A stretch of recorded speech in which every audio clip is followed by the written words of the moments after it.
masuk ke Argentina disiasat karena melibatkan 300 juta rasuah untuk mengalahkan Mesir. FBI telah sahkan Argentina memberikan rasuah. Trump tidak benarkan itu tersebut.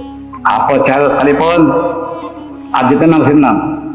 Daripada skrip yang ditulis Argentina mesti masuk final.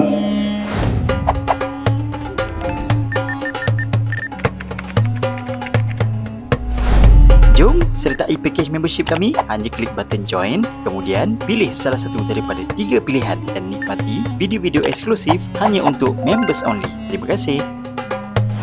I'lamu annamal hayatun ya laibun wa lahu wa zinatun wa tafakkurun bainakum wa tafakkurun fil amwali wal aulad kama taratin ajabal kufar nabanhu thumma hi tuqatahu mustara wa tawakkum mustara thumma kunu hutama sadaqan azim. Ketahuilah, hanya saja kehidupan dunia ini ialah main-main, laibun, walahun, sandiwara, suka-suka, wazinatun, perhiasan, watafakhurun, berbangga-bangga, watafakhurun bainakum, berbangga-bangga dalam kamu, di kalangan kamu, watakasrun fil amwali wal aulad, dan berbanyak-banyak anak pinak dan harta benda. Kama salawasin ajabal kufar, sebagaimana hujan yang turun yang mengembirakan petani yang menanam pokok. Ajabal kufar nabatuhu, dan pohon yang tumbuh hijau mengembirakan penanamnya. Al-kufar di sini adalah petanam. Famayhi wa mustarra, kemudian pohon yang hijau menjadi kuning. Famayakun hutama, kemudian yang kuning akan hancur berkecai. Itulah dunia. Allah membuat bandingan dunia ialah seperti hujan yang turun, gembira sekejap dan hancur kemudian. Dan hidup dunia ialah laibu walahun, main-main dan gurasenda sendiwara. Kecuali mereka yang beramal soleh, mereka beriman, beramal soleh, dan juga berpesan kepada kebenaran dan juga kesabaran. Dan banyak ayat Quran untuk kita mengambil iktibar tentang kehidupan kita.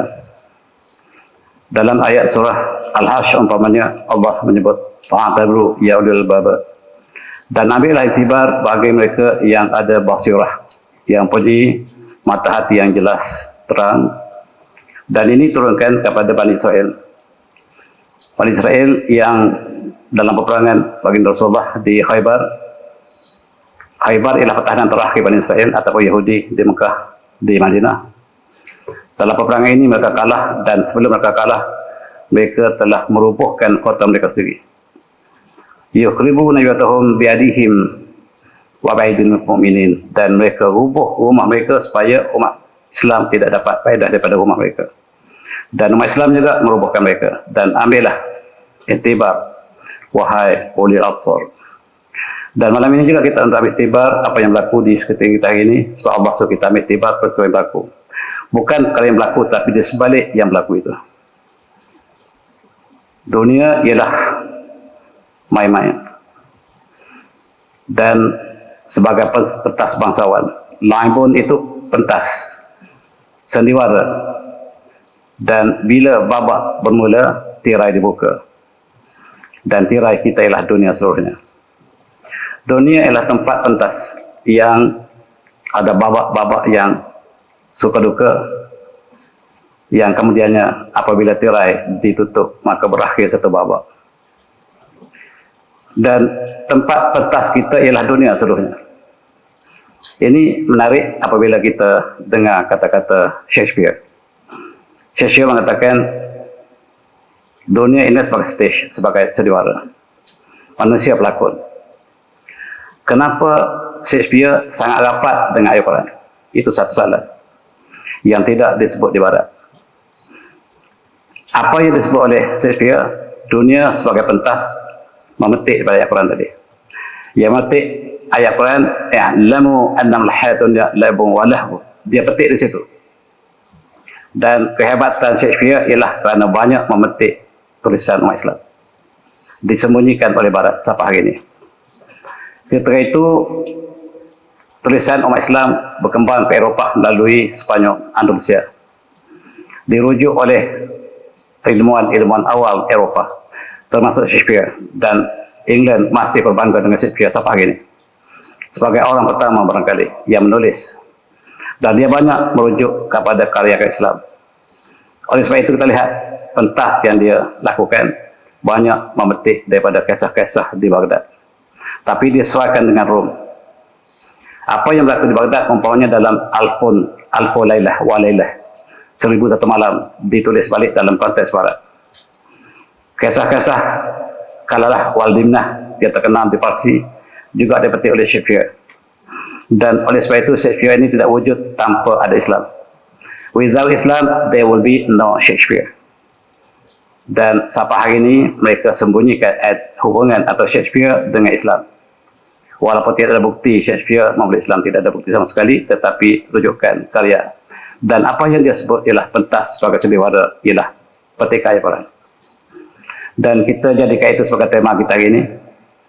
Lebih spesifik, dia sebagai satu permainan. La'ibun walahun. Pentas bola sepak dibuka dan kita bermain-main di situ. Kerja main-main, main pun main-main. Selepas main, whistle ditiup. Berakhir satu babak. Main-main. Hidup ialah main-main. Bekerja main-main. Berperang main-main. Allah sebut. Innamal hayatun labu wa lahun. Wa zinatun wa tafakhurun bainakum wa takathurun fil amwali wal aulad kama qala ghaisin ajabul kufar nabatu ila akhir. Dunia pentas juga. Dunia yang kita tinggal ini pentas. Sama ada kita sedar atau tidak.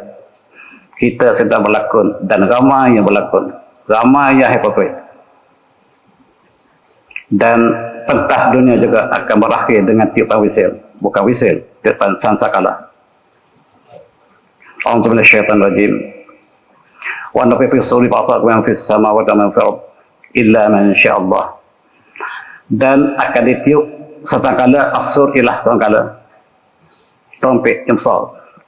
Apabila ditiup tatkala, maka seluruh di atas bumi dan langit akan sangka pensan mati. Wa ma fil ardi illa man syaa Allah, kecuali apa yang Allah kehendaki. Tsumma fi akhirah faizahum qiyamun yanzurun, dan apabila ditiup sekali lagi kali kedua, maka semua akan bangkit menuju ke akhirat, dan itulah kehidupan dia sebenarnya. Kita hidup ini main-main. Dan kita terjaga, kita tidur sekarang, kita terjaga bila sudah mati. Bila mati, baru terjaga. Terlupa. Menyesal, penyesalan. Coba tengok orang tua mati, macam mana tantangan dia. Terbuka lebar. Apa tanda? Penyesalan. Bermula dengan whistle, ditutup dengan whistle. Dan dunia juga demikian akan berakhir, dan dunia akan kosong sebagaimana kosongnya stadium ini. Dan itu tema perbincangan kita tahun ini. Mari kita ambil tiba, bukan permainannya, tapi di sebalik permainannya. Kita lihat berbangga-bangga, wa tafakhurun bainakum. Siapa juara tahun 1930? Uruguay, Italy, Uruguay, dan berbangga-bangga. Hidup berbangga-bangga. Main pemain-main. Dan rekod yang paling banyak gol dalam sejarah World Cup ialah Brazil. Orang muda-muda tengok data dia. Diikuti oleh Spanyol barangkali dan lain-lain. Berbangga-bangga, tidak ada kerja lain, berbangga-bangga. Masing-masing untuk mengalahkan yang lain. Satu padang bola, 22 orang main, 20 yang kejar bola. Kejar satu bola. Bila dapat bola, apa dia buat? Tendang balik. Kejar balik. Kita ingat, bila dapat bola, dia tangkap tak, dia tendang balik. Main. Cuba perhati betul-betul. Cuba fikir betul-betul. Dan seluruh 6 bilion manusia atas muka bumi, main-main dengan bola malam ini.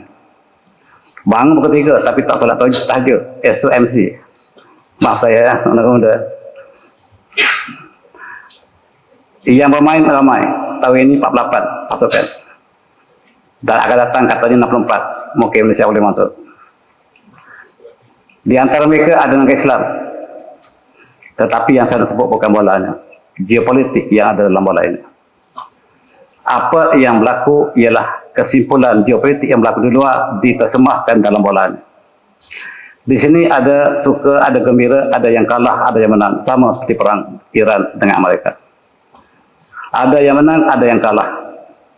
Dan sekarang yang jelas menang dalam World Cup ini dua pasukan, yaitu Iran dan Palestin. Kemana saja mereka pergi, bendera Palestin dibawa. Iran mendapat simpati sebab curi ayam, offside, dan 2 gol Iran dibatalkan. Main-main. 2 gol Iran dibatalkan. Kalau tidak, Iran jadi juara. Tetapi Palestin tidak ada wakil, tetapi Palestin yang menang juara. Dalam permainan ini Palestin yang menang. Siapa dia sebut? Saya. Jangan terperanjat esok. Palestin saya menang. Yang lain semua kalah. Sebab setiap stadium bawa bendera Palestin. Di sinilah terjemahan geopolitik. Israel, Amerika, pembunuh tegal. Membunuh manusia dunia di atas kota bitunya. Banding dengan Rusia dalam World Cup yang lepas. World Cup dikatakan Rusia menyerang Ukraine dan Rusia tidak dibenarkan untuk masuk World Cup sebab dia menyerang. Tetapi Amerika menyerang banyak negara, dibenarkan sebagai negara hero. Tuan rumah lagi.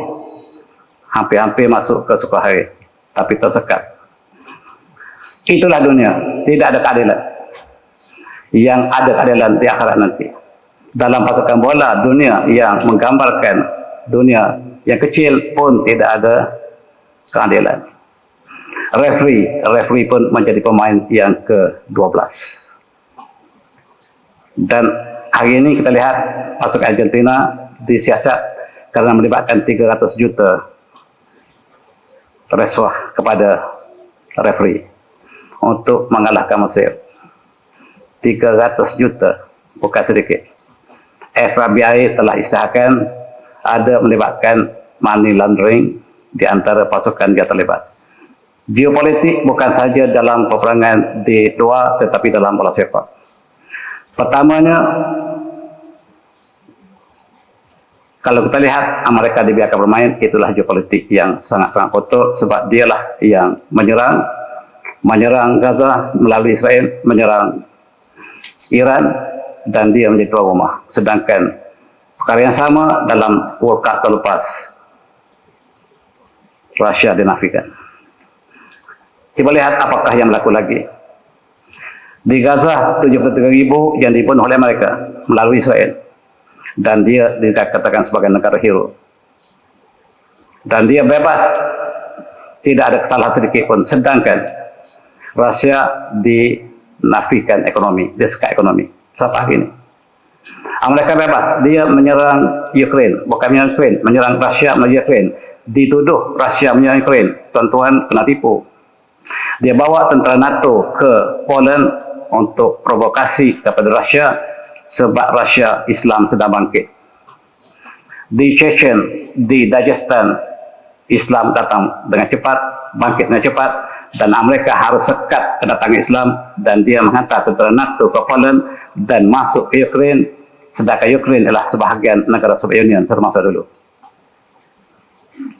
Dan dalam konteks ini, Amerika yang membunuh melalui Israel 73.000 anak, dan di Palestin dibiarkan tanpa ada sedikit pun bicara. Siapakah referee dunia? Bangsa satu. Referee juga masuk sebagai pemain. Referee bangsa satu ialah pemain yang sama setiap mereka, menentang negara yang lemah, termasuklah Iran, Palestin, Yaman, dan Lebanon. Dan dunia ada dua pihak. Yang satu pihak timur yang merah rupanya, yang satu lagi barat biru wajahnya. Dan ada yang di antara keduanya. Inilah pasukan yang bertembang. Ini ialah semifinal, final. Ada yang penonton warnanya putih, dia tak kemana-mana. muzabzabina baina dzalik, la ilaha ula wa la ilaha ula. Kiri tidak, kanan tidak. Tetapi ada pihak biru yang bersama dengan Zionis, Amerika, Israel. Ibu biru. Merah bersama dengan Iran, China, Rusia. Tengok Malaysia, warna apa tuan?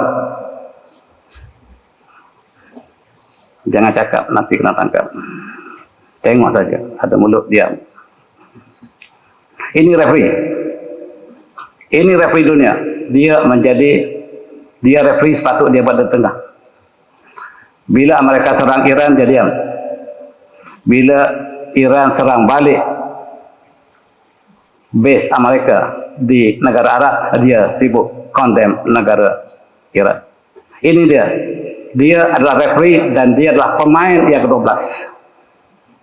Mana ada adil, tuan? Jangan cari keadilan ekonomi, keadilan akhirat nanti. Sekarang kita lihat kepincangan di mana-mana, hipokrit di mana-mana. Referee bukan sebagai pengadil, tetapi dia menjadi masuk dalam perlawanan bola. Dia masuk pasukan biru, pasukan merah akan dipersalahkan dalam setiap gerakan dunia. Sebab bangunan PBB berada di tempat biru di New York. So itulah mukadimah kita dan kesimpulan juga. Kita lihat bagaimanakah Ukraine menjadi peperangan yang sudah berlangsung 5 tahun lepas. Sekarang belum selesai lagi. Mula-mula sekali Amerika dengan NATO, Eropah bersatu untuk hancur Islam. Islamnya berada di mana? Di Rusia, yaitu di Chechen dan di Tajikistan. Dan Ukraine ini asalnya negara Rusia yang dipecahkan oleh Amerika.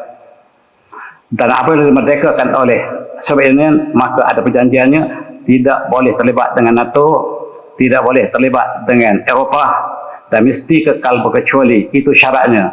Tetapi Ukraine sengaja provokasi Rusia dan dia menjemput NATO masuk ke negaranya, dan inilah garis merah yang ditetapkan oleh Rusia. Maka Rusia bertindak di atas keadilan, tetapi dikatakan menyerang, lalu dinafikan hak untuk masuk pasukan World Cup pada tahun yang berada di Kota Al-Fas. Dan ini adalah pengadil pada sepak. Yang sebelah kiri ialah jurulatih Mesir. Dan apabila 2 gol Mesir dinafikan ketika menentang Argentina, betul tak? 2 gol dinafikan. Kemudian dikatakan gol yang ketiga dikatakan offside. Kalau tidak 4-0, 4-2. Kalah Argentina. Tetapi Argentina ada skandal rasuah yang disahkan oleh FBI. Coba tengok ini. FBI telah sahkan Argentina memberikan rasuah kepada referee yang baju kuning. Dan Argentina mesti menang. Dan inilah geopolitik dalam permainan yang satu babak di padang bola. Dan dia akan berakhir dengan whistle terakhir. Dan Amerika dapat kad merah, dibatalkan oleh referee yang sama. Referee batalkan, dapat kad merah, mesti keluar padang. Tak apa, kita maafkan kali ini. Sebab dia Amerika, dia tuan rumah. Kedai sungguh. Dan kemenangan berpihak kepada Palestin. Tengok, mereka ingin melihat di antara Argentina dengan Mesir akan bertembung. Tetapi Iran bertembung dengan Mesir, mereka ingat salah satu akan mengalahkan satu lain. Tetapi hakikatnya mereka bersama mengangkat bendera Palestin, bukan bendera Iran, bukan bendera Mesir, tetapi mereka mengangkat yang kemenangan kami berjuang untuk Palestin. Ini sebab kena marah. Ini sebab dia kalah. Sebab dia awal lagi beritahu yang menang adalah Palestin. Sama ada siapa menang pun, Palestin yang menang. Dan dia isyaratkan mis umat dunia wa Iran fahud dunia. Mesir ialah induk dunia dan Iran ialah kebanggaan dunia. Cabaran kepada India yang mengatakan Israel ialah fatherland dan India adalah motherland. Sebagai bantahan kepada Israel dan India yang disahkan oleh Perdana Menteri India bahawa Israel adalah fatherland, ayah pada bumi, India adalah ibu kepada bumi, induk bumi. Dan inilah permainan geopolitik dalam game FIFA 2026. Kemenangan daripada perlawanan pertama lagi proses jelas, akhir pun proses. Saya isytiharkan sama ada semifinal atau final telah berlaku. Malam ini semifinal, yang menang ialah Palestin, yang mendapat pujian ialah Mesir dan Iran. Negara yang bakal menang akan dikondem. Lebih lagi sekiranya Argentina yang menang, ada kemungkinan Timur Tengah menang sebab harga rasuah sangat besar. Bukan saya kata, FBI yang kata. Kenapa Argentina dipilih? Sebab Argentina adalah wakil simbolik kepada Israel. Messi sebelum pergi main bola, pergi sembah dinding Israel dulu. Dia pergi sembah dinding dulu di Wailing Wall, di Masjid Baitul Maqdis. Di situlah tempat orang Yahudi menangis, kononnya bertaubat. Dan dia pergi Wailing Wall juga menangis di situ. Dan dia adalah harapan kepada Perdana Menteri Israel. Saya harap Argentina menang dalam Piala Dunia ini sebelum berlawan lagi. Sebelum masuk lawan pertama lagi, dia sudah jangkakan Argentina menang. Tuan-tuan tengok apakah benar perkataan Netanyahu. Dan dia adalah kawan rapat. Dia adalah simbol Israel. Jangan siapa sentuh Messi, dia simbol Israel. Pemain penjara gol yang terhebat, itulah yang dipilih menjadi duta Israel dalam World Cup. Siapa kata World Cup tak ada geopolitik? Tetapi kawan ini hebat juga. Tetapi dia bawa bendera Palestin. Saya Portugal, tetapi saya bawa message Palestin. Saya seorang Islam. Saya berbangga dengan Islam. Dan saya perjuangkan Palestin, katanya. Dan dia mesti dijatuhkan. Namanya akan dijatuhkan. Yang akan dinaikkan ialah yang ini. Pasukannya akan kalah. Portugal telah kalah sebelum masuk suku akhir lagi. Skandal yang banyak berlaku dalam bola sepak itu, tuan lebih tahu pada saya, sebab saya tak tengok bola. Saya pengundas bola tapi tak pernah tengok bola. Kita lihat pada mula lagi. Iran yang diserang Amerika, dituduh sebagai pengganas. Ini dunia. Itu bukan masalah Syiah. Syiah itu kita ketepikan dulu. Kita tengok geopolitik malam ini. Pasukan Iran menang DPK awal dan masuk dalam 48 pasukan. Tetapi dia dikehendaki datang ke Amerika. Amerika tak bagi visa. Nak lawan macam mana? Dijemput ke World Cup oleh FIFA, tidak oleh Amerika. Oleh sebab itu dia datang, tak boleh pergi ke Amerika. Pergi ke mana? Meksiko. Hanya diberikan visa untuk masa main dia. Lepas main balik semula ke Meksiko, tak duduk Amerika sebab anda pengganas, ada kemungkinan anda akan letupkan stadium. Maka datanglah pemain Iran dengan jurulatihnya. Barangkali 20 orang, mungkin 24 orang. Yang hanya ada jersey pakaian dan ada simbol di baju. Baju dia tulis 168. 168. Ini pengganas. Apa dia 168? 168 ialah anak-anak murid sekolah tahfiz perempuan yang dibedil, dibom oleh Amerika. Siapa yang zalim, siapa yang kena zalim? Ya zalim Amerika, ya kena zalim Iran. Tuan-tuan bersamanya zalim. Sedangkan Allah isahkan wala tarkanu ilal ladzina zalamu fatamassakumun nar, jangan kamu cenderung kepada orang zalim, nescaya kamu akan disambar api neraka. Tuan-tuan semua sama dengan zalim ni. mereka. Iran kan ganas. Ingat, Allah pesan, bukan masalah Syiah, bukan masalah Sunni, masalah zalim dan yang mazlum, yang zalim dan yang dizalim, di oppressor dan di oppress. Dia bawa 168, takut, seluruh mereka takut. Orang dosa tu pun dia takut. Sebut dosa dia, dia takut. Orang berdosa. Dan terang, tak boleh tengok 168. Sebab dia yang arah bom sekolah. Sebab berhala Baal yang disembah oleh Zionis minta darah sebelum peperangan. Maka hasilnya 168 anak sekolah 12 tahun ke bawah.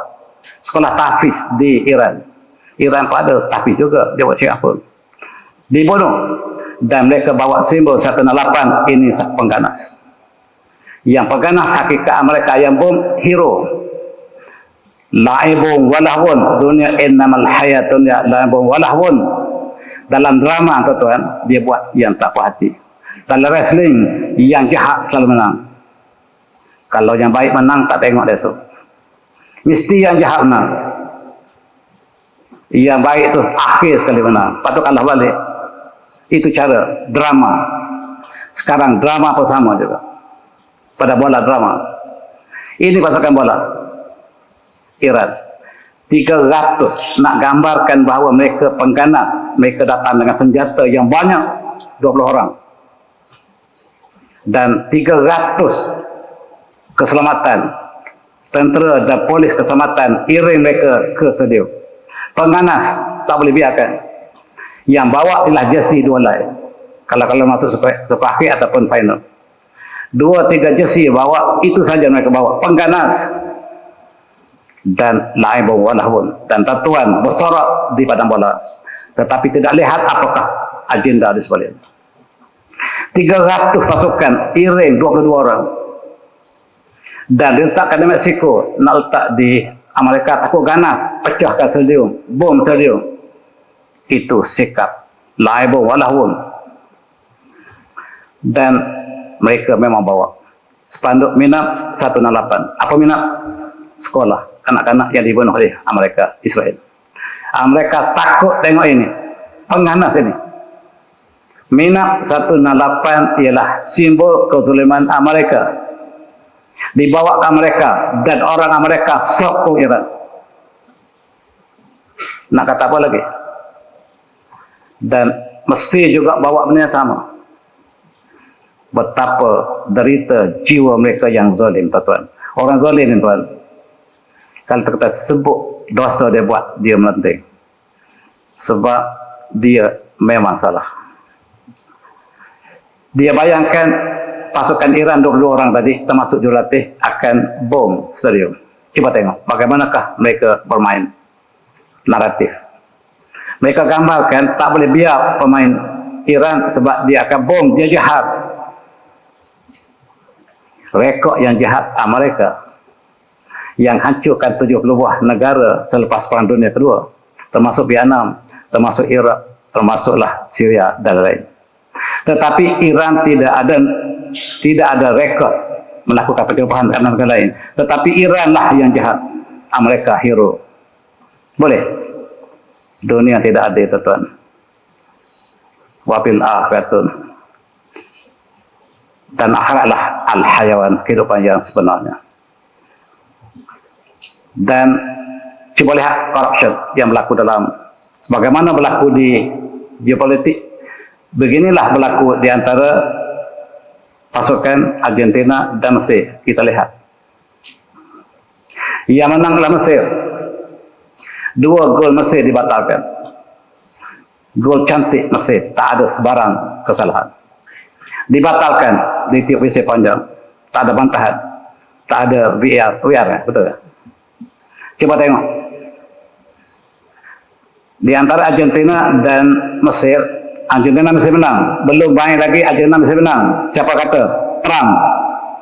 Trump memberi arahan Argentina Mesir menang. 2 gol Mesir dibatalkan. Dan 1 gol lagi ialah dia katakan offside. Coba tengok tuan-tuan, offside. Yang Mesir ialah yang putih. Dan kita nak yang merah. Cuba tengok the last man duduk depan gol. Mana ada offside. Saya tak belajar bola pun saya tahu lah. Tengok mana offside. Tengok ni yang nampak dia tunjuk ya, yang sebelah. Yang pada kanan itu ada the last man, tapi dia padamkan situ. Yang ditunjukkan ialah yang situ tak ada. Maka yang merah duduk dekat garis putih itu telah offside. Yang putih duduk paling bawah sebelah kanan, offside. Sedangkan masih ada di sebelah kanan. Ini jelas gol yang ketiga dibatalkan. Kalau tidak, keputusan ialah 4-2. Siapa menang? Yang menang ialah Mesir. Tapi di pemain yang ke-12 menyebabkan Mesir kalah. Inilah dunia, main-main. Dunia dapat lihat dengan jelas. Tak ada sedikit pun keraguan bahawa offside tidak berlaku, curi ayam tak berlaku. Tetapi Trump tidak benarkan gol tersebut.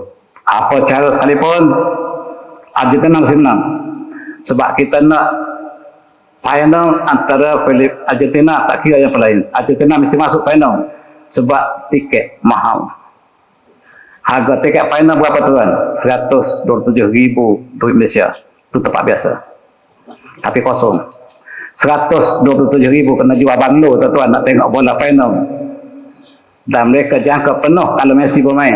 Sebab Messi adalah pemain terbaik dunia. Kononnya. Trump mengatakan Argentina mesti menang. Kamu mesti pastikan.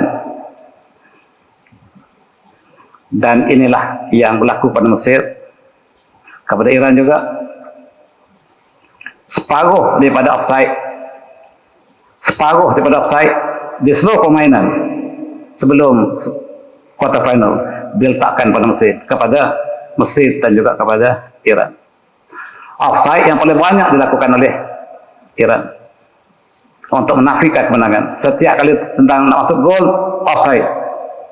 Mungkin offside, mungkin tidak. Tetapi dinafikan. Half of the World Cup offside goals are against Iran. Dan lain-lain. Dibawa ke bangsa satu, ditolak. Bangsa satu bekerja untuk mereka. Kalau di luar, di sini dibawa kepada FIFA tolak. Sama pada bola dengan bangsa satu, sama tuan-tuan. Dia adalah drama kecil, yang ini drama besar. Dan apabila mereka melakukan tindakan kasar kepada lawannya, dia diberikan kad merah. Pemain tunjuk gambar Trump. Saya mau pilih Trump. Tak boleh ambil tindakan saya. Beritahu kepada presidennya, batalkan kad merah. Boleh main terus. Pemain mereka ini dibenarkan main walaupun dapat kad merah. Ini kena tengok, bukan tengok siapa menang. Di manakah keadilan? Tidak ada keadilan. Jangan cari keadilan dalam bola sepak, tuan. Jangan cari keadilan di atas muka bumi.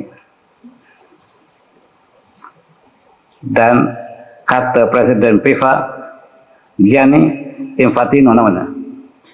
Dia kata, saya dapat pun daripada Trump, tak boleh kata apa dah. Saya mesti bertindak untuk tuan rumah. Saya menerima panggilan daripada Trump. Trump panggil saya. Ditanya pada Trump oleh pemberita, benar ke Tuan Presiden yang arahkan? Tak, saya suruh cek balik. Saya tak kata mesti benarkan pemain kad merah. Saya suruh tengok, suruh review. Dia berdalih. Di mahkamah boleh berdalih tuan, tetapi mahkamah Allah tak boleh berdalih lagi. Yang bercakap bukan mulut, tangan yang bercakap. Kulit yang bercakap, kaki yang bercakap. Di atas bumi boleh berdalih. Tapi mahkamah Allah besok tidak boleh. Dan di dalam dunia pun sama juga tuan-tuan. Inilah pengadil di bangsa satu. Di dalam pada bola, ini pengadilnya. Dan mereka bertindak dengan cara sama. Dalam bentuk geopolitik yang sama. Walaupun Israel telah membunuh 4,000 lebih penduduk Lebanon, dalam masa beberapa hari ini.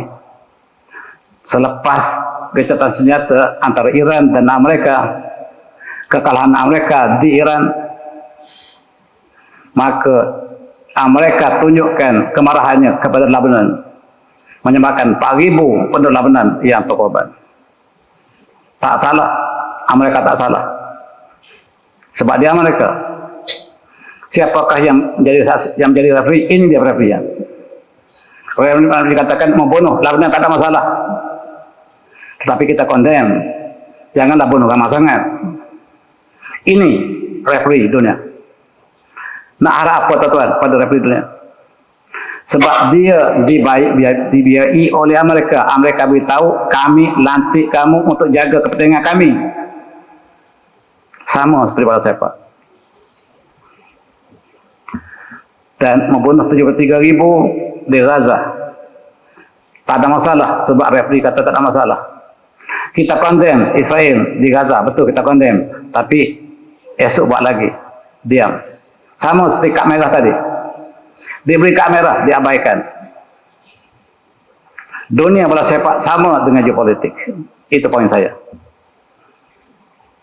Dan apa yang berlaku sekarang ialah di Gaza sangat penting. Gaza dengan perjanjian di Sharm Sheikh di Sinai beberapa bulan tahun lepas untuk berdamai, untuk gencatan senjata dengan Israel. Di antara termnya ialah Hamas menyerahkan kepada pasukan antarabangsa untuk membangun semula Gaza. Mereka tidak kalah. Mereka masih kuasai 40% bumi Gaza. Tetapi oleh kerana perjanjian perdamaian, dia serahkan kepada pasukan antarabangsa. Tapi bukan pada mereka.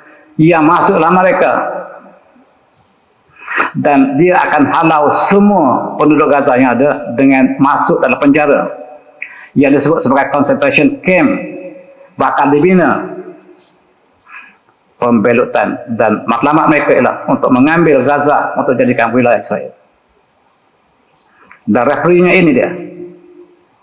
Referee melihat tak ada kuasa langsung, dan dia sebagai referee tidak ada kuasa, tetapi dia menjadi pemain kepada pemain ke-12 dalam game bola sepak dunia. Dalam konteks ini kita lihat tuan-tuan,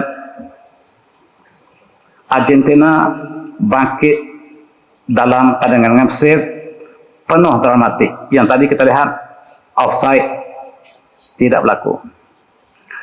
Tidak ada offside sama sekali, dan kemenangan Mesir dirompak oleh referee. Yang menang Mesir dan 2 gol Mesir juga dibatalkan sama seperti Iran. Dan Mesir kecundang. Mesir tidak kalah.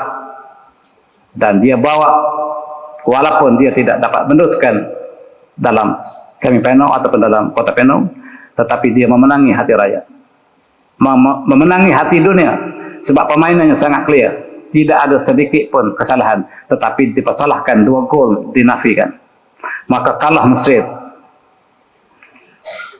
Apabila jurulatih Mesir membuat bantahan seperti ini, tuan. Semua buat simbol sekarang sini. Kat jalan raya sini macam ni. Pergi Kuala Lumpur buat sini. Ini maksudnya membela Mesir. Ia dinafikan gol apabila bertempur dengan Argentina. Kita tengok apakah sikap pengadil. Kamu akan diambil tindakan sebab membatas saya. Saya adalah berkuasa. Sama seperti disebut oleh pengadil antarabangsa DPB. Sama saja yang berlaku di badan bola, sama seperti yang berlaku di sana. Kamu akan dihukum. Kamu tak boleh datang sama sekali dalam FIFA akan datang. Yang benar dihukum. Iran dihukum, tetapi tidak Amerika yang zalim. Ini jurulatih pasukan Mesir tidak dibenarkan lagi terlibat. Kata jurulatih ini, saya pun tak minat dah tengok. Saya tak tengok dah bola. Mari kita boycott, jangan tengok TV pun. Dia jemput pemuda Malaysia, jangan tengok lah malam ni. Dan dia diambil hukuman. Apa hukuman belum lagi jatuh. Tapi dia dinafikan lagi untuk jadi jurulatih. Mesir ialah pasukan ke-24 dunia terbaik. Dan pasukan ini dinafikan lagi untuk akan datang. Sekurang-kurang jurulatih. Sebab jurulatih membantah. Dan tuan-tuan, Jamaahir Argentinian tarfa'u alam ihtilal, dan dia bawa bendera Yahudi. Dia pegang bendera Israel, itu satu mileage yang tinggi. Nak menang dalam World Cup mesti sokong Israel. Nak menang Presiden Amerika mesti sokong Israel. Kalau sokong bukan sokong Israel, dia kalah. Walaupun dia menang. Dalam pertandingan akhir Presiden Amerika, bukan saya kata, kajian dilakukan, yang menang bukan Trump tetapi Harris. Dinafikan sebab Harris tak nak serang Iran. Yang nak serang Iran ialah Trump. Trump menang dalam persaingan terakhir. Yang kalah diangkat sekiranya dapat memenuhi cita-cita Zionis. Maka saya dapat. Dan Argentina membawa bendera Israel. Mesir pula bawa bendera Palestin. Mana boleh menang? Kalau nak menang, bawa yang bendera Israel, mungkin boleh menang. Kalau bawa Israel, Palestin, kalah. Sebab dalam final nanti, kalau dia bawa bendera Palestin, Palestin yang menang. Siapa dia? Final tak penting. Yang pentinglah Palestin yang menang. Sekarang dia nak gantikan bendera Palestin dengan Israel. Yang bawa bendera Israel hanya Argentina. Argentina akan menang, tuan-tuan. Kalaulah teori ini benar. Dalam konteks ini, tuan-tuan kenal dia siapa dia? Dia adalah jurulatih yang terkenal. Dia mengatakan Fawzul Argentinian alam Mesir sarakah fi wadah al-bahr, dan kemenangan Argentina kata Mesir ialah rompakan di siang hari. Semua orang tengok Mesir yang menang, 2 gol perbezaan, clear. Bukan tendang penalti, clear. Tetapi kemenangan dirompak, dan ini disebut oleh jurulatih yang terkenal. Dan semua jurulatih mengatakan demikian. Robbery in the daylight. Dan inilah hero yang ditunjukkan dalam FIFA sekarang. Ya, sebelah kanan, Messi. Sebab apa cara sekalipun, Messi mesti main dalam final. Ini dah tetap dah. Macam wrestling, tuan-tuan. Yang menang tu ditetapkan, bukan dia hebat. Dah tentu dah. Sebelum main lagi dah tentu dah. Awak menang, awak kalah. Esok awak menang, dia kalah pula. Dah tentu dah. Dan dia lakukan apa yang sama dalam bola sepak. Argentina mesti masuk final. Sebab ikon Israel sangat penting, iaitu Messi. Yang bawa Messi Israel mesti ditunjukkan sebesar-besarnya. Dia adalah ikon kepada Israel. Dan oleh sebab itu, tiket juga akan bertambah. Sebab orang akan lebih seronok untuk melihat Messi beraksi. Bukan Ronaldo. Ronaldo harus dipancung lebih awal lagi. Dia kalah dengan jirannya Spanyol. Spanyol yang masuk semifinal. Tuan-tuan, malu Israel. Apa yang dilakukan Israel di Palestin memalukan. Apa yang dilakukan oleh Israel di Iran memalukan. Apa yang dilakukan oleh Israel di FIFA 2026 pun memalukan. Sehingga anak Netanyahu pun malu untuk mengaku dia anak Netanyahu. Dia mengaku, dia salah. Dia mengaku, ayah dia jahat sangat lah. Tak boleh mengaku ayah. Sangat jahat. Dia tukar nama dia, bukan Netanyahu lagi nama. Dia tukar, dia menjadi nama lain. Nama dia apa dia? Dia tukar nama dia menjadi Yonatan Han. Tak nak hubungan dengan ayah dah. Jahat sangat ayah dia ni. Ayah saya jahat sangat dah. Saya tak nak nama saya dihubungkan dengan ayah saya. Biarlah saya jadi, walaupun saya buruk, saya tak nak hubungan dengan yang sangat buruk dunia. Ayah saya orang paling buruk di dunia. Anak dia kata macam tu, Tuhan masih lagi bersama mereka. Alangkah. Walaupun tidak direct dengan saya, tetapi dengan mereka. Tengok filem Hollywood, pakai seluar jean Levi's. Maksudnya tuan bersama mereka. Jangan bohong dengan saya. Tengok filem mereka, cakap selain mereka, keluar ke hidung suara mereka. Tak tahu cakap Arab, tak malu. Tak tahu cakap Inggeris, malu. Mereka lah tu.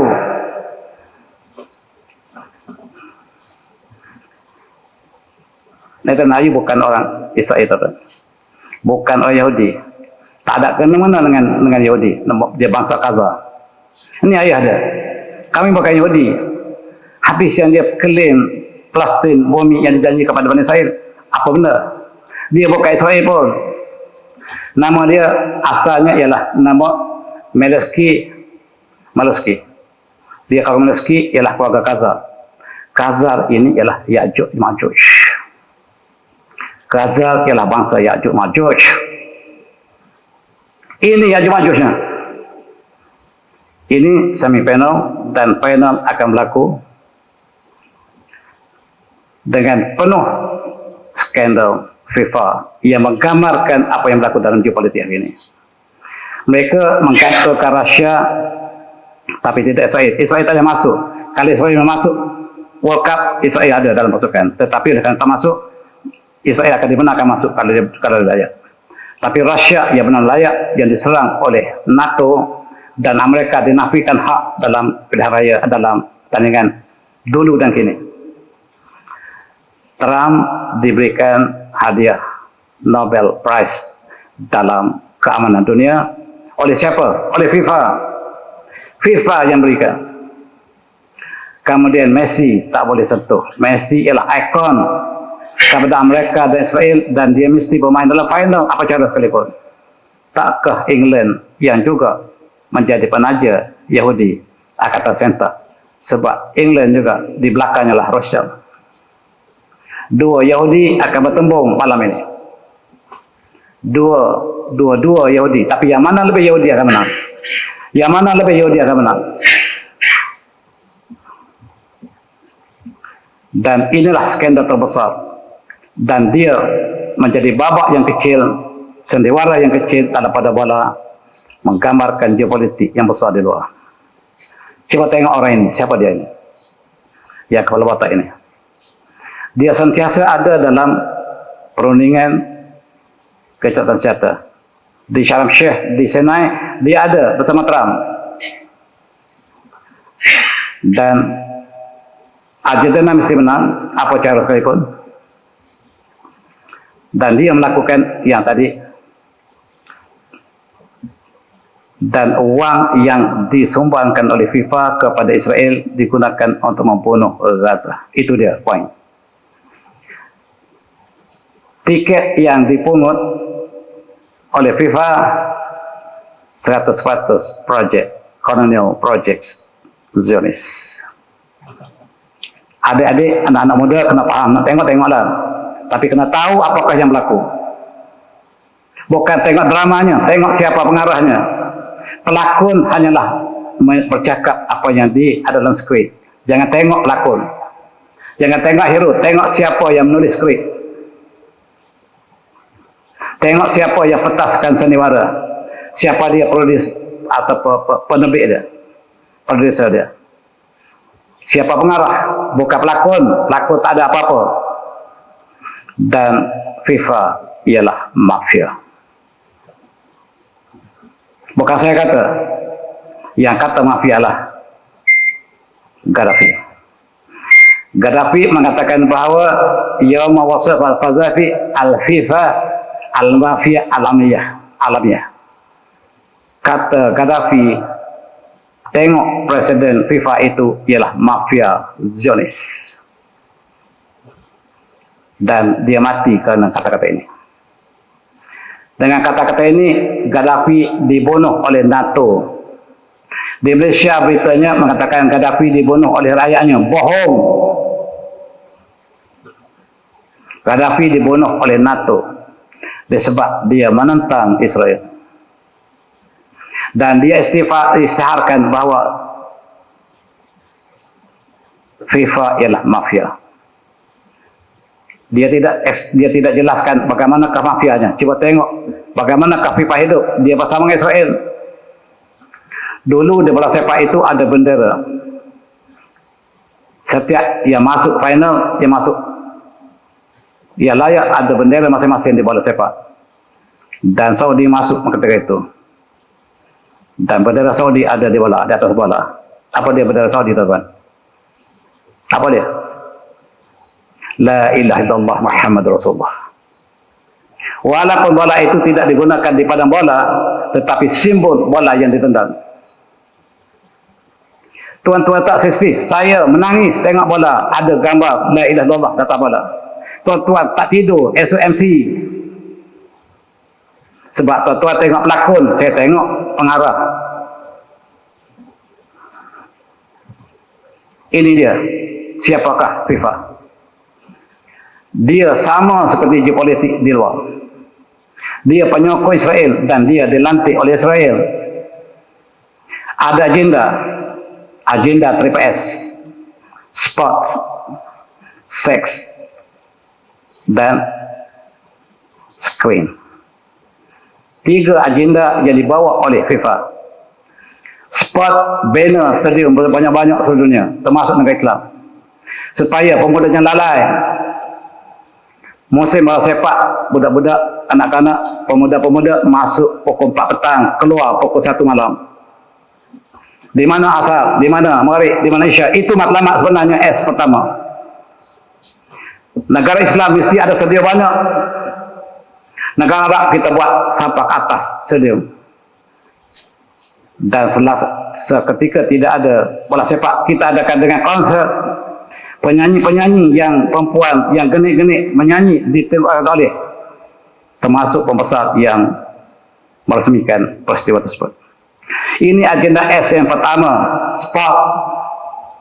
Yang kedua ialah seks LGBT yang cuba diperkenankan di Qatar, ditolak oleh Qatar. Kali ini mereka berikan galakan supaya Mesir dan Iran pakai bawa bendera LGBT, ditolak oleh kedua-duanya. S yang kedua ialah seks. Dan yang ketiga screen. Screen adalah Hollywood. Film-film yang digambarkan semua menggambarkan Islam yang salah. Semakin lama tengok film Hollywood, semakin kita benci pada Islam. Sebab yang ditonjolkanlah Zionis dan Amerika ialah yang hebat. Islam ganas, yang pakai kopiah ini ganas. Dalam Bollywood yang pakai kopiah ini ganas. Dalam drama TV kita juga yang pakai kopiah ganas. Ustaz menipu, ustaz perogol, itu yang ditunjukkan oleh drama kita. Sama saja di mana, di luar atau di sini. Tuan-tuan tak sedih ke tengok ustaz kita dipermainkan oleh drama kita. Drama mempersendatkan ustaz-ustaz kita. Sehingga kalau ustaz lalu pun mereka bisik. Ini apa ya tuan lian tu, tapi jahat. Sebab drama tunjukkan demikian. Agenda triple S yang dibawa oleh mereka. Saya ni baru keluar kuat sebenarnya. Cakap dah kuat, doktor slow sikit. Slow sikit, jangan kuat sangat. Sebab esok lusa kena pergi jumpa doktor balik, dah cek balik. Dan lepas final nanti saya jangka Argentina masih masuk. Saya jangkakan. Kalau saya salah, maaflah. Daripada skrip yang ditulis Argentina mesti masuk final. Kalau saya salah, saya minta maaf. Dan stadium akan berakhir whistle ditiup dan akan mula pula tahun depan. 4 tahun lagi ada 6 calon negara yang bakal mengulang sekali lagi drama ini. Tirai akan dibuka kembali, yang ditutup sekarang dibuka kembali 4 tahun lagi. 4 tahun lagi Saudi akan menjadi tuan rumah. Yang dijangkakan paling mega dalam sejarah FIFA akan disaksikan insyaAllah di Saudi. Dipilih bulan puasa. Bulan Ramadan menjadi masa yang sangat sesuai untuk perkenalkan FIFA di Saudi. Tetapi negara jiran membuat bantahan. Jangan Ramadan. Nak buat FIFA buatlah, tapi jangan Ramadan. Untuk kita beribadah. Kenapa nak buat Ramadan? Ada agenda, bukan saja-saja. Dan katanya ditukar ke Syawal. Okey. Kekurangannya bukan Ramadan. A'udzu minasyaitonir rajim. Wa mal hayatun illa lahu wa laibun. Wal hayatun illa lahu wa laibun. Wa inna daru akhirah la yal hayawan kanu ya'lamun. Dan kehidupan dunia ini tidaklah hanyalah sebagai sandiwara, main-main, gurai senda. Dan kehidupannya sebenarnya lah akhirat. Allah sebut wa inna dal akhirata la yal hayawan. Hayawan ini maksudnya kehidupan yang sebenarnya. Al-hayyun. al-hayah, dan balaghah dia al-hayawan, bukan haiwan tuan. Hayawan di sini maksudnya kehidupannya sebenarnya. Laukanu ya'lamun, kalau mereka tahu kehidupan yang adil sebenar di akhirat, bukan di sini. Di sini ialah laibun wa lahwun. Jangan cari keadilan di atas muka bumi. Kita kecewa. Tengok drama di dalam dunia, pentas dunia pula. Kita tengok drama pula. Drama tadi bola sepak, kita masuk lebih luas. Dunia kita. Ini pentas.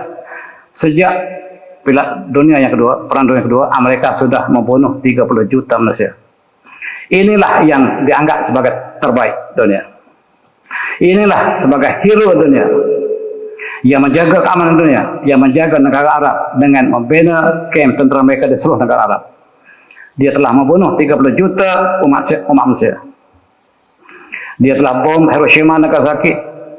Dia telah menceroboh Vietnam, Iraq, Afghanistan, Libya, Syria, dan membunuh 10 juta umat Islam. Dan umat Islam masih bersama mereka, masih pakai selagi mereka, termasuk yang perempuan. Saya malu tengok perempuan pakai selagi di Songakit. Saya lari. Tuan-tuan bangga, anak-anak pun pakai. Maafkan saya tuan. Malam ni pertama kali kuliah kat sini lepas keluar hospital. Maafkan saya. Genosid di Rwanda, di Gaza, sekolah dibom, dan masih hero. Wala tarkanu ila alladzina zalamu, jangan kamu cenderung kepada orang yang zalim. Pada masa kamu nar, kamu akan disambar api neraka. Tak perlu kita jadi zalim, kita sokong yang zalim, sudah cukup untuk neraka. Banding dengan Iran.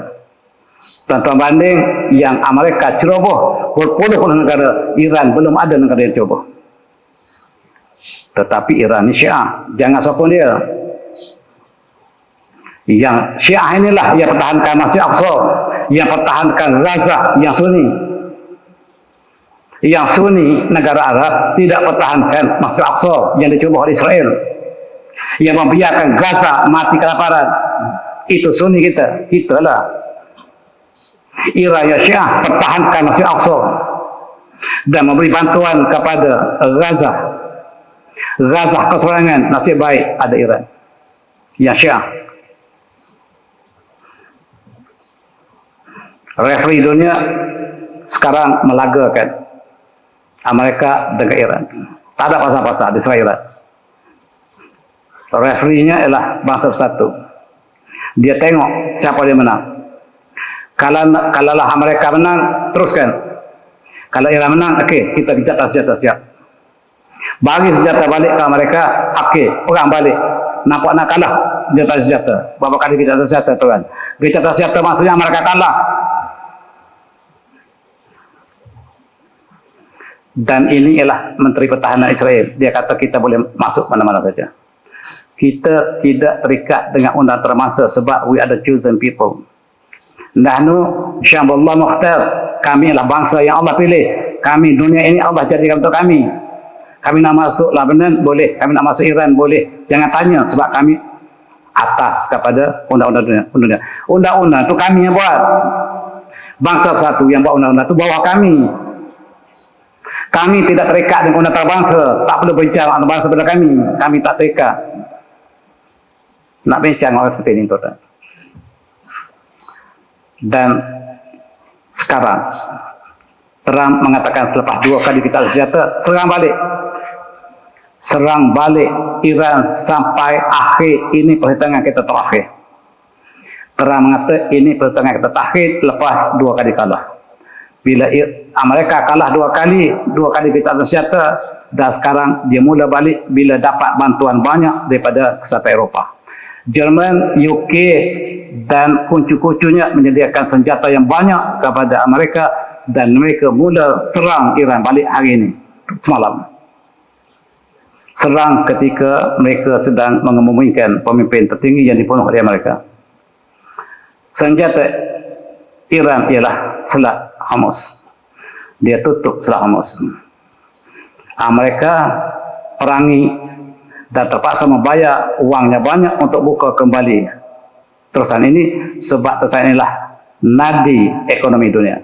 Minyak lalu di sini. Dan Amerika mengatakan dia terpaksa membayar pada Iran puluhan bilion untuk buka kembali selat ini. Sedangkan sebelum peperangan, selat sudah terbuka. Jadi apa yang berlaku, apa yang dilakukan oleh Amerika ialah menutup kembali, ditutup oleh Iran. Selagi ditutup oleh Iran, maksudnya Iran yang menang. Berita jangan dengar, tuan-tuan. Kena tengok analisis yang sahih.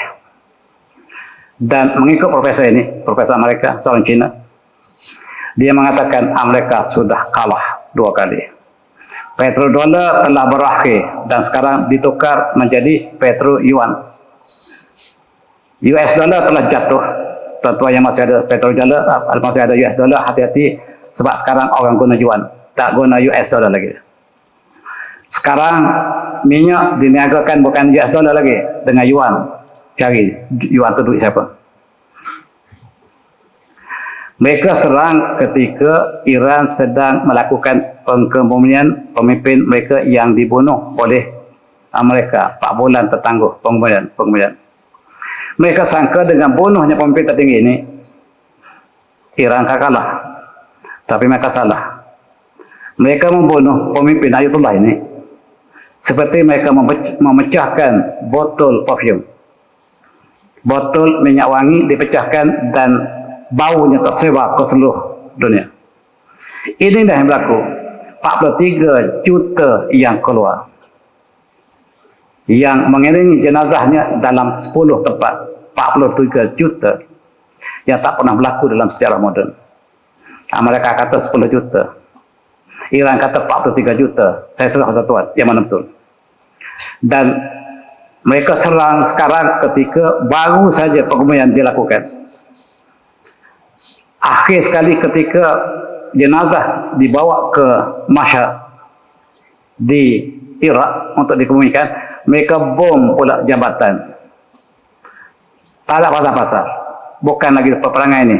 Supaya jenazah tidak boleh dibawa ke sana, mereka bom jabatan. Rupa-rupanya mereka tersalah. Jabatan ini dibina oleh China. China dan Rusia yang buat jabatan ini cari pasar betul. Cari pasar. Ya sebelum ini China dan Rusia hanya bantu daripada senjata.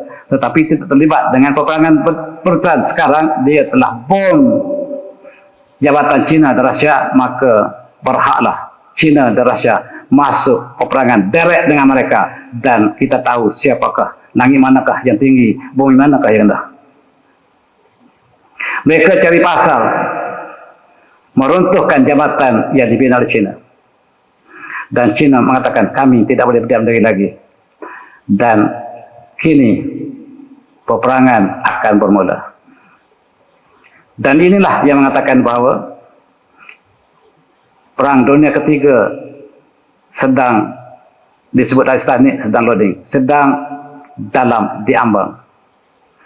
Sebab dia cari pasal dengan China dan Rusia. Tak ada pasal-pasal. Ini satu kesalahan yang besar. Biggest mistake. Sebagai tadi telah mengatakan ini perhitungan terakhir. Iran mesti dikalahkan. Kita mesti kawal terusan Swiss, terusan Hormuz. Dan kita mesti bebaskan. Sedangkan sebelum perang, selat ini telah terbuka. Mereka lah yang menutup sebenarnya. Kemudian Iran apabila Amerika menggunakan base Qatar, Kuwait, Jordan dan Bahrain untuk serang Iran kali terakhir, maka Iran balas ke tentera ke negara ini. 4 negara ini diserang bertalu-talu 2-3 hari lepas, menyebabkan kehancuran base tentera Amerika yang sangat parah. Dunia kondem Iran pula dah parah yang Amerika serang Iran tak ada sebab kondem. Sama seperti yang berlaku dalam bola sepak tadi. Sekarang dunia kondem, termasuk kita barangkali. Dan negara Arab ini adalah penyumbang kepada Israel. Sekarang duit yang disumpulkan oleh 4 negara ini kepada kebajikan, bukan pada peperangan, kebajikan saja. Kebajikan Israel ada 6.16 bilion yang dipegang oleh Jared Kushner. Siapa lihat Jared ni? menantu Trump, duit kebajikan yang didermakan untuk kebajikan saja oleh 4 negara Arab ini mencapai bilion, yang untuk senjata tak kira lagi, tak habis guna. Dan 2-3 hari lepas, minggu lepas, ketika kemudian Ayatollah, Trump berada di Turki bersama dengan Presiden Erdogan. Dia isytiharkan, ini kawan baik saya, Presiden Turki ini kawan baik saya, kita sediakan 600.000 tentera untuk menyerang Iran. Dia isytiharkan di Ankara. Apa maksudnya?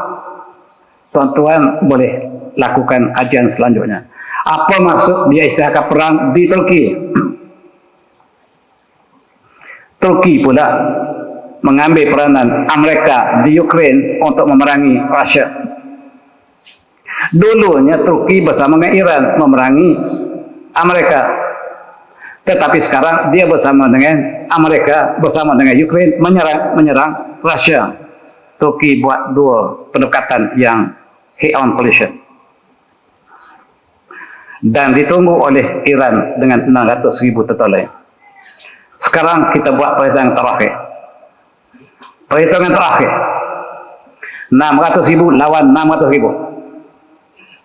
Tetapi di bumi Iran, yang gunung kanan, yang tahu tentang Iran ialah Iran.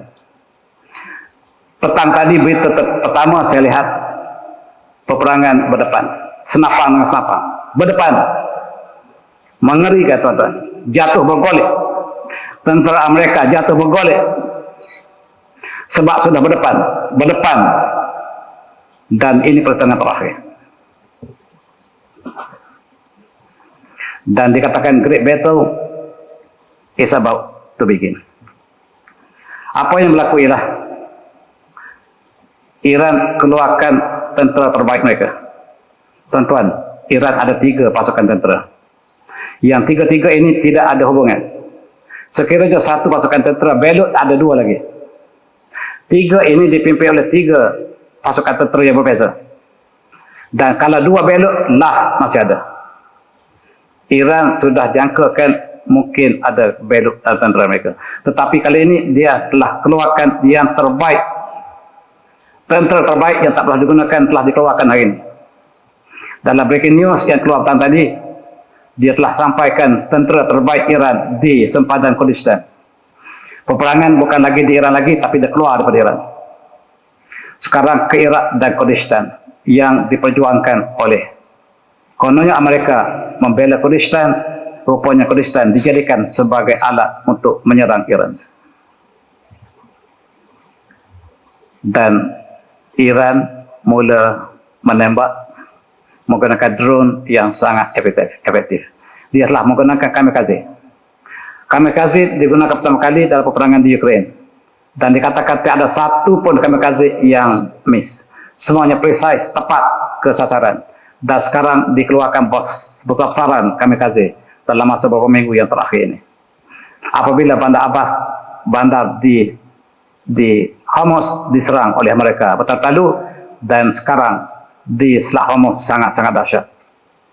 Kita tahu apakah keputusan akhirnya. Iran menggunakan S-300. Barang tentera di depan saya malulah sebut istilah tenteranya. Kalaulah S-300 ini ialah Rusia, maksudnya Rusia telah terlibat dalam peperangan ini. S-300 ialah senjata terbaik Rusia. Dan Rusia juga ada S-400, tetapi yang dibekalkan kepada Iran S-300 telah digunakan hari ini, dan jatuh F-16. Yang didakwa oleh mereka, F-16 ialah tak boleh jatuh sebab tak dapat dikesan oleh radar, tetapi telah jatuh hari ini. S-300 bertanggung jawab menjatuhkan jet pejuang Amerika.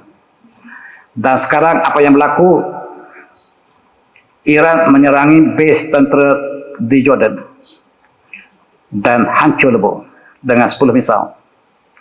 Dan dia adalah base tentera Amerika. Kena faham tuan-tuan, Jordan penyokong Amerika dan Israel. Begitu juga Bahrain dan Kuwait juga dihancurkan oleh misal Iran. Dan dunia sekarang sedang kondem Iran sebab serang negara jiran. Kata Saudi, orangnya baik tak akan serang jiran. Kata Iran, kamu lupa tak 20 tahun lepas yang serang Yaman, yang miskin itu siapa dia? Jika tidak Saudi. Apa kamu tak ingat Saudi bersama mereka menyerang Yaman yang miskin itu? Yang mati bergelimpangan itulah Saudi. Kata Iran, bukan saya katanya. Yang kamu sekarang mengatakan orang baik tak serang jiran, yang lakukan pertama kali kamu. Kami hanya membalas kisah sebab mereka tembak kami daripada Jordan. Kami balas kebalik bukan pada orang Jordan, tetapi pada mereka yang menjadi tuan rumah kepada mereka. Iran telah menghancurkan banyak hari ini dan semalam. Berita yang saya petik hari ini berlaku semalam atau dua hari lepas. Masa telah lumpuh. Masa Israel mempuh sama sekali. Dan inilah yang berlaku pada hari ini dan semalam. Iran telah mula buat pertama kali guna jet berjuang. Selama ini dia guna misal. Tak ada orang yang terbang. Iran tak hantar terbang. Hari ini mula. Maksudnya peperangan akan hebat. Peperangan akan hebat. 600,000 lawan 600,000. Mereka datang daripada puluhan ribu kilometer. Ditunggu oleh Iran di bumi sendiri. Dan Iran mungkin akan menggunakan Cuba. Satu berita yang menggemparkan ialah Amerika sanggup berperang di negara bukan Amerika. Yang hancur ialah Iran, yang hancurlah negara Arab. Tetapi negara mereka, Amerika intact. Tetapi jangan kali ini. Pakatan Iran dengan Cuba, Cuba pun akan dijadikan base tentara Iran untuk menyerang Washington. Kalau ini berlaku tuan, malah takwa yang besar.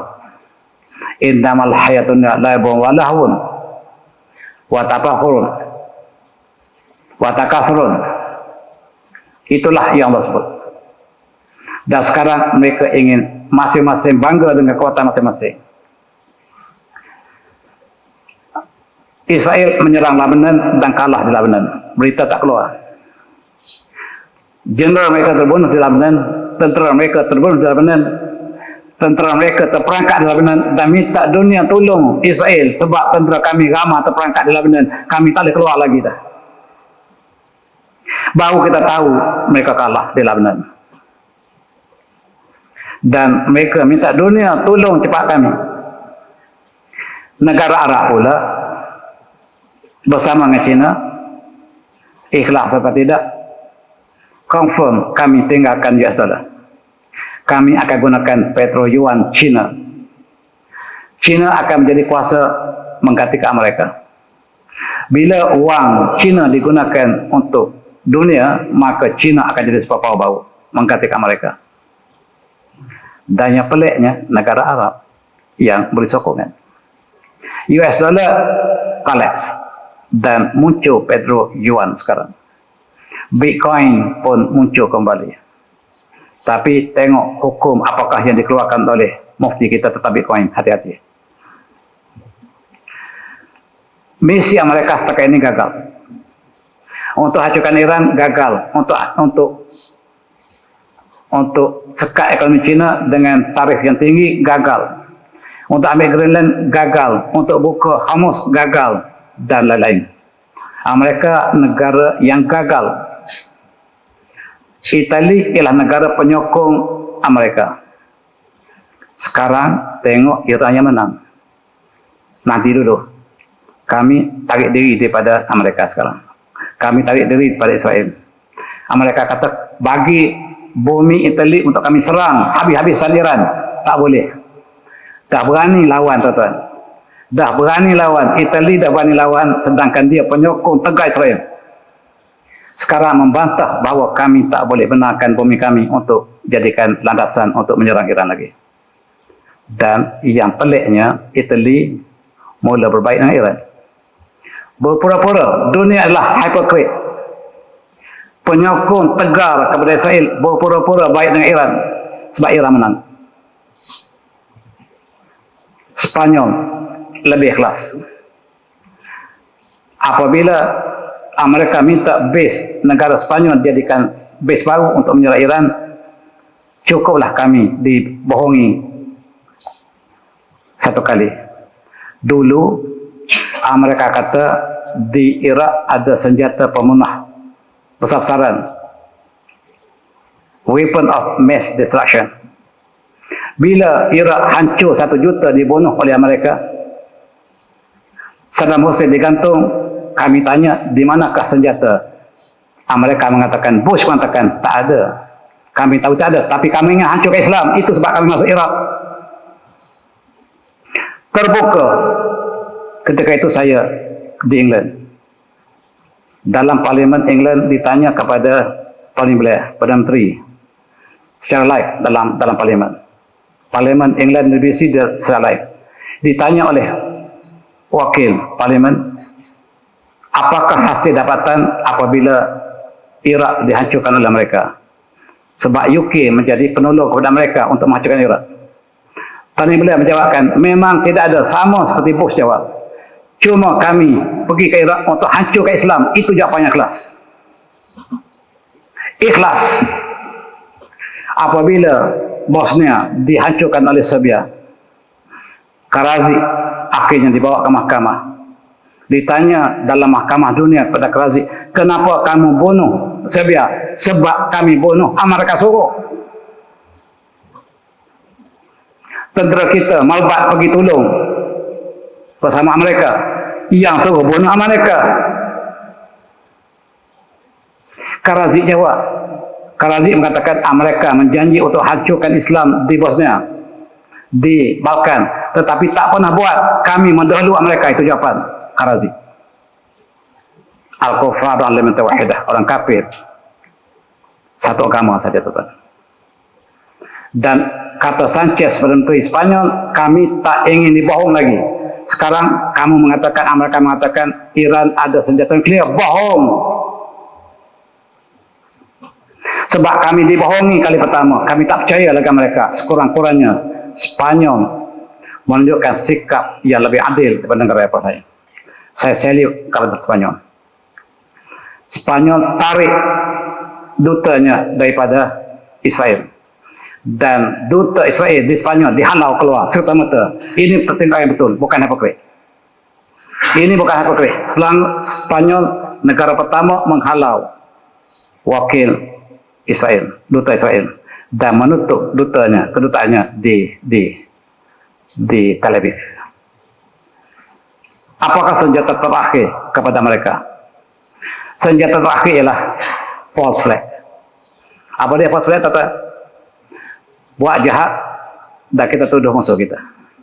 Kita buat jahat, kita tuduh musuh kita, supaya semua orang benci pada musuh kita. Sebab kalau kita tak buat jahat kat dia, tak buat bagi pada dia, orang sayang pada dia.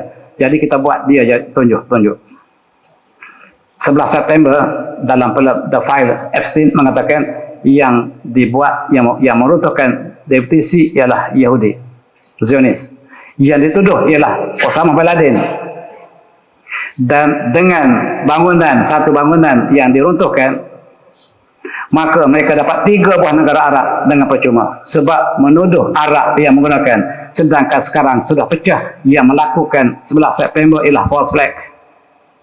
Mereka tuduh Arab. Siapa dia? Osama bin Laden. Keluarga dia lah yang bina tentera Amerika di Qatar.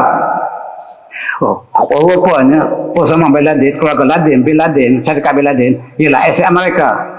Kalau tuan pergi ke Mekah pada tahun 1994, yang bina Masjid Haram, Masjid Madinah Nabawi ialah bin Laden.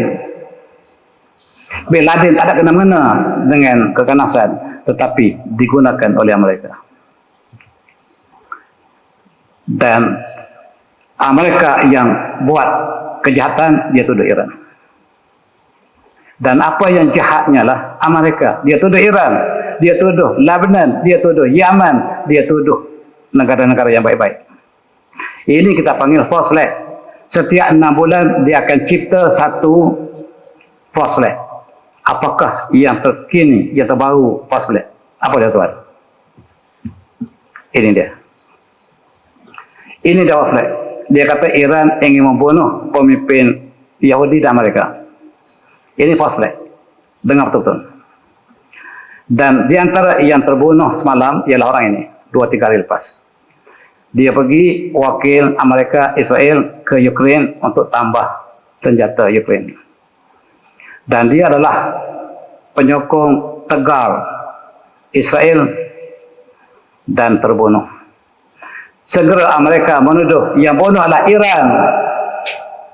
Sebab dia telah teruk di Iran supaya dunia bersatu, supaya rakyat Amerika bersatu dengan Amerika menyerang Iran, membenarkan Amerika menyerang Iran habis-habisan. Sebab rakyat Amerika menentang kerajaan mereka apabila menolong Israel untuk hancurkan Iran.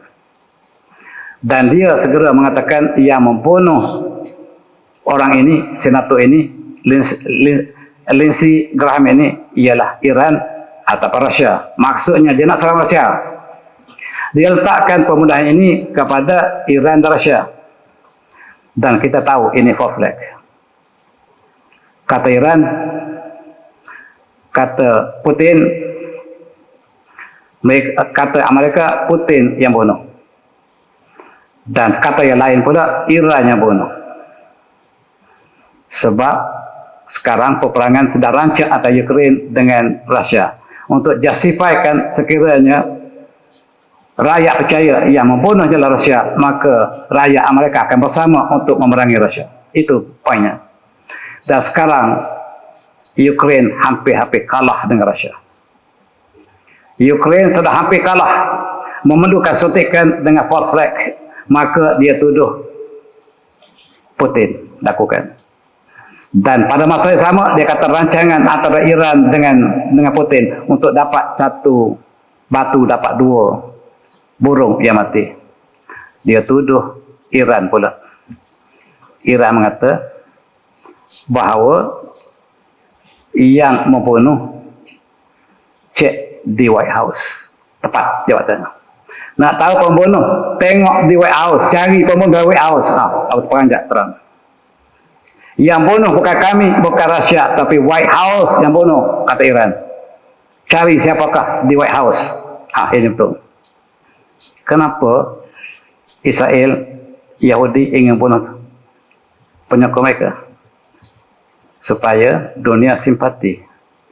Sama seperti setelah September yang mereka hancur bangunan mereka sendiri untuk dapat 3 negara percuma.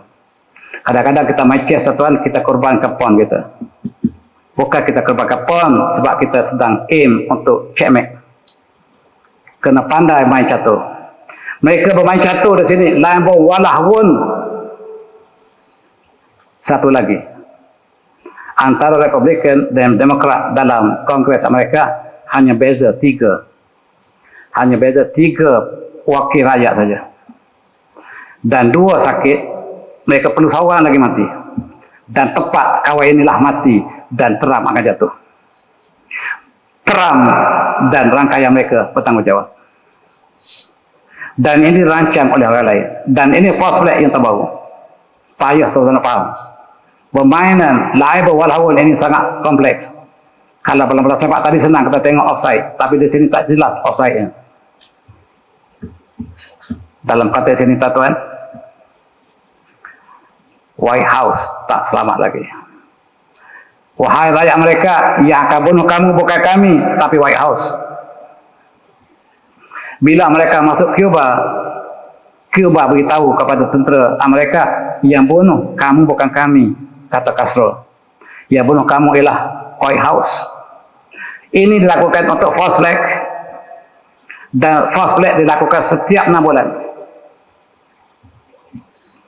Sebab sebenarnya apa yang berlaku ialah teror Amerikin. Ini ialah yang banyak bincang tentang peperangan di Amerika. Iran intasar rahna, dan kami iftaqna, kami telah kalah dan yang menang ialah Iran. Ini sebab dilakukan pembunuhan ini. Pembunuhan dilakukan kepada Graham ini disebabkan ini sebenarnya. Sebab Amerika kalah, perlu suntikan. Dan bila dibunuh dituduh Iran, maka mereka ada poin untuk bangkit semula. Sebab orang inilah orang yang kononnya menyokong Israel banyak, dan memang dia penyokong Israel tegar. Hari ini Trump sudah tahu perancangan mereka telah terbongkar. Dia mengatakan bahawa Senator Graham ini mati kerana pecah orak leher dia. Orak leher dia pecah, tak ada jenayah. Dia telah kalah dengan alasan dia.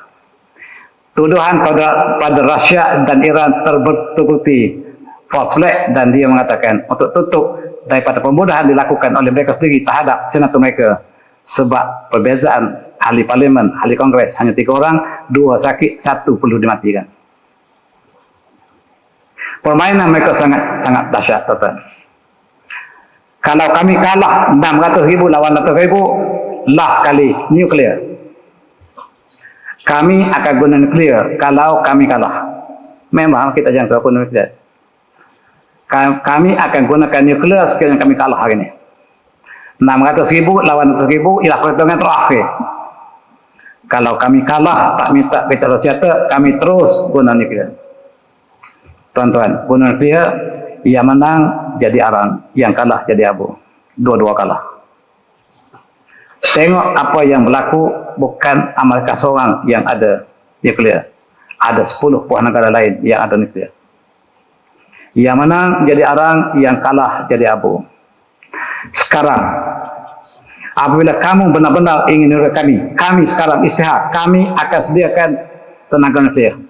Selama ini Ayatullah yang telah meninggal, Ayatullah Senia mengeluarkan fatwa haram untuk menyediakan nuklear sebab Rasulullah larang. Dalam Islam tidak boleh kita musnahkan alam sekitar, tidak boleh musnahkan orang yang tidak berperang. Dan apabila nuklear digunakan, maka seluruh alam sekitar akan musnah. Oleh sebab itu Ayatullah Ali Khamenei mengharamkan senjata nuklear. Confirm Iran tak ada senjata nuklear. Sekarang oleh kerana kamu telah mengancam kami nuklear, kami keluar fatwa baru hari ini. Hari ini maksudnya bulan lepas, bahawa kami berhak secara darurat menyediakan nuklear. Sekarang dalam masa 1 minggu Iran sudah ada nuklear. Benar, sekarang benar. Sekarang kami sudah ada tenaga nuklear. Kami ada bom atom yang lebih dahsyat daripada nuklear Amerika. Siapa guna dulu, dia jadi arang. Yang kalah jadi abu. Amerika serang dulu, dia jadi arang. Iran serang dulu, Iran jadi arang. Yang kalah jadi abu. Dua-dua kalah. Sekarang mereka sudah ada atomic bomb. Confirm. Dan Iran benar-benar bersedia untuk perang terakhir. Dan apabila kalah Iran, seluruh negara Islam akan jatuh. Disebut oleh Erdogan bahawa sekiranya tidak ada sekatan ke atas kemarahan Israel Raya, maka daripada Jakarta sampai Istanbul akan jatuh. Iran ialah pertahanan terakhir. Dan Iran telah melancarkan strike mereka yang dapat proses high speed data transmission katanya, untuk tujuan yang sedang dirancang oleh musuh sekarang. Dan sekarang krisis di tengah di Timur Tengah ialah krisis nuklear. Apakah ini ialah pengakhiran dunia? Dan petas akan ditutup. Apabila berakhirnya stadium, maka akan ditutup petas dan kita akan kembali kepada Allah SWT. Bola sepak tadi telah berakhir stadium kosong dengan whistle terakhir. Apakah ini whistle yang terakhir akan ditiup? Dalam konteks ini memang Iran ada nuklear hari ini, dan mereka segera bawa ke bangsa satu 2-3 hari lepas. Dan China, Rusia gunakan konsep itu. Iran boleh adakan nuklear sekarang sebab darurat. Kamu tak ada hak lagi untuk biasa. Tak ada hak lagi. Memang Iran ada nuklear. Dan Iran sedia untuk gunakan sekiranya Amerika menggunakannya. Disebut oleh 2 konsep itu lain, Rusia dan China. Kami bersama Iran, kedua-duanya membela Iran di bangsa satu 2-3 hari lepas. Dan Korea Utara juga mengatakan, kalaulah nak semak tentang nuklear, Amerika lebih awal harus dilucutkan senjata. Dan inilah yang sedang berlaku sekarang. mengiktiraf Israel ialah mengiktiraf keganasan dunia. Seluruh keganasan dunia dilakukan oleh Israel. Israel punca dilakukan oleh mereka. Setiap keganasan di dunia, sama ada di Australia, New Zealand, sampailah ke mana-mana, mereka tuduh umat Islam yang lakukan, kata Korea. Tetapi senjata Amerika digunakan dalam setiap keganasan. Maksudnya confirm Amerika menggunakan false flag untuk memburukkan umat Islam. Bukan kita kata, North Korea kata, yang disebut something oleh Amerika. Dunia terbagi dua, pasukan merah, pasukan biru. Tuan-tuan bersama pasukan biru. Di sinilah peta dunia ketiga yang dijangkakan. Alhamdulillah, kita berdoa tidak berlaku. WHO sudah bersedia dengan perang terakhir. Dan mereka sedang berbincang tentang sekiranya bom atom pertama, bom nuklear pertama dijatuhkan. Sebelum ini belum. Bom atom ini bukan nuklear betul-betul, tuan. Uranium betul, tetapi tidak sekuat ratusan kali bom atom di Hiroshima yang bakal digunakan buat pertama. Ini dibincang oleh WHO, Bangsa Bersatu. Apakah dunia akan berakhir? Dan kita juga sedang mengalami El Nino yang sangat mematikan. Kepanasan yang luar biasa. Dunia akan musnah. Bumi akan kosong. Dan stadium akan ditutup. Dan bumi akan diratakan. Dan apabila ditiup whistle kali pertama, maka seluruh langit dan bumi akan mati. Illa mansyaallah, kecuali apa yang Allah izinkan. Semapi ukhra faiza hum qiyamun yanzurun, dan ditiup sekali lagi kita kembali kepada Allah Subhanahu. Wa mal hayatun illa lahu walad, dan kehidupan dunia ialah mainan dan kura senda, sandiwara, wa indan dal akhirah, dan dunia akhirat itulah lahyal hayawan, kehidupan yang sebenar, yang adil, yang hakiki. Dunia ialah main-main. Lau kanu ya'lamun, sekiranya mereka mengetahui. Dan tuan-tuan, ini pentas kita sekarang. Bumi ialah pentas kita. Nak lulus peperiksaan, kita dalam ujian mesti baca teks. Teks kita ialah Al-Quran. Kalau pelajar ambil exam tak baca teks, apa hasilnya? Gagal. Kalau kita tak baca Quran, tak faham Quran, tak laksana Quran, bagaimana kita nak lulus peperiksaan yang abadi ini?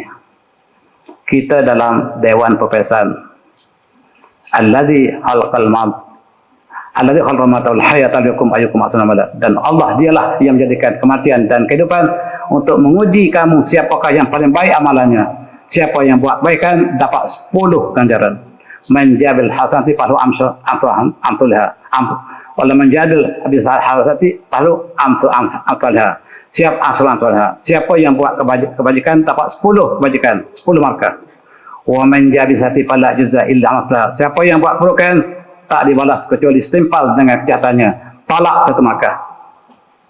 Seluruh markah akan dikumpulkan dan Allah akan mengumumkan keputusan yang terakhir. Muktamad. Bahagialah mereka yang lulus A+. Celakalah mereka yang gagal. Mudah-mudahan kita semua lulus. Itu falsafah kehidupan. Dan tuan-tuan, untuk berjaya, untuk lulus peperiksaan dengan cemerlang, harus kita baca Quran. Pahami Quran. Pelajarilah bahasa Quran. Perdalamilah bahasa Al-Quran, bahasa Arab yang murni. Dan tak pernah lewat untuk kita belajar.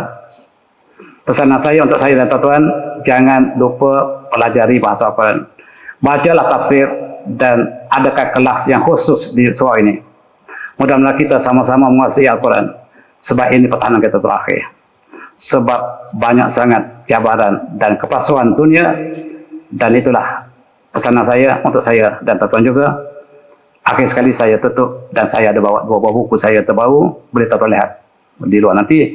Dan saya sudahi dengan wabillahi taufiq. Assalamualaikum warahmatullahi wabarakatuh.